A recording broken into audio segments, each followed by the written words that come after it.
మీరు చెప్తున్నట్లుగా మీకు కొంతమంది ఏకలవ్య శిష్యులు ఉన్నారు, మిమ్మల్ని ఫాలో అయ్యే ఆఫీసర్లు ఉన్నారు. అంటే అప్పుడులో ఎవరైనా ఆఫీసర్ తప్పు చేస్తే, నిజంగా తప్పు చేస్తే మీరు కొంచెం సపోర్ట్ చేసేవారు. అంటే పబ్లిక్ కోసం చేస్తున్నాడా, సొసైటీ కోసం చేస్తున్నాడా? సొసైటీ కోసం తప్పు బై మిస్టేక్ చేస్తే మీరు సపోర్ట్ చేసేవారు అని చాలామంది మీ శిష్యులు చెప్పారు.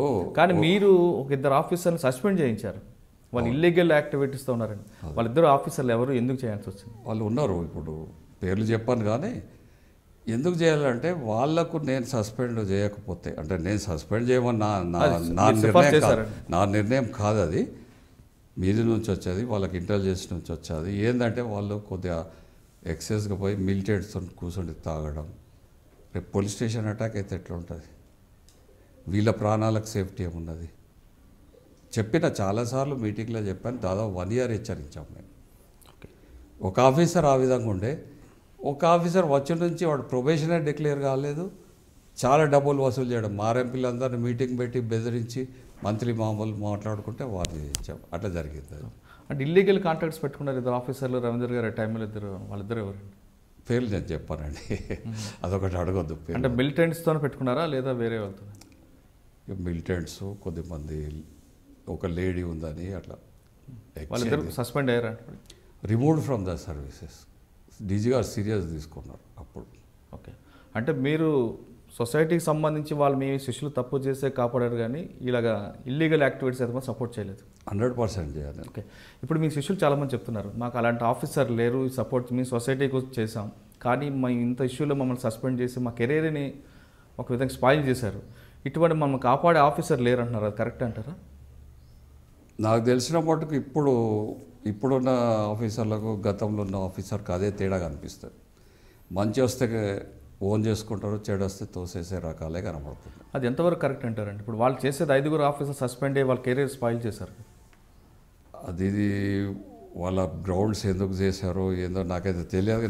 నేను పర్సనల్గా ఫీల్ అయ్యేది అంటే వాళ్ళకి సస్పెండ్ కాకుండా ఇంకేదైనా పనిష్మెంట్ ఇవ్వడము, వార్నింగ్ ఇవ్వడము, ఎందుకు చేశారు ఎంక్వైరీ చేసి వీళ్ళు నిజంగా డబ్బులు సంపాదించినరా, ఇండ్లు ఉన్నాయా, నయంతో పర్సనల్ బెనిఫిట్ ఏమైనా పొందినరా అంటే దాని విషయంలో యాక్షన్ తీసుకుంటే తప్పు లేదు.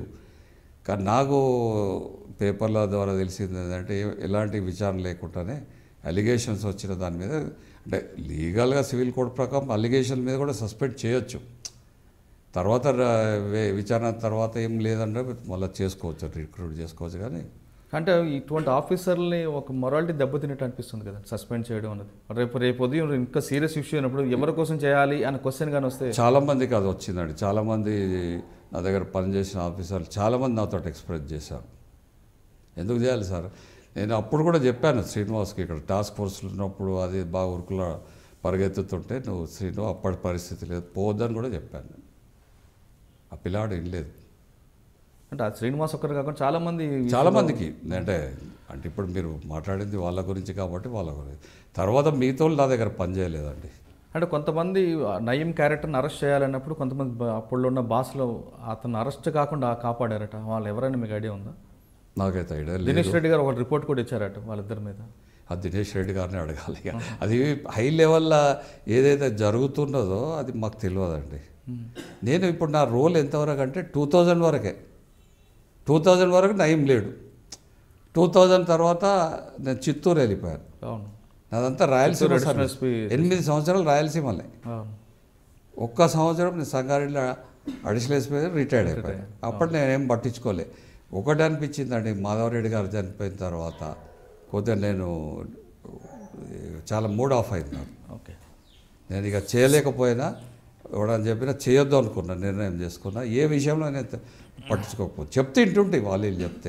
మీరు చూస్తున్నారు ఐ డ్రీమ్ న్యూస్ని. మీరు చూస్తున్నది ఐ డ్రీమ్ న్యూస్. అంటే కళలని నిజం చేస్తూ ప్రజలకి నిజాలని కళల ద్వారా తీసుకొచ్చే ఐ డ్రీమ్కి మై బెస్ట్ విషెస్. మీరు చూస్తున్నది ఐ డ్రీమ్ న్యూస్. మీరు చూస్తున్నారు I dream channel. For more videos please subscribe I dream. మరిన్ని వీడియోల కోసం ఐ డ్రీమ్ ని సబ్స్క్రైబ్ చేయండి. Please subscribe I dream. And I am very much satisfied with the way interview went on. Kindly subscribe to I Dream. For more videos, subscribe to I Dream. And loads of fun entertainment and content. Do watch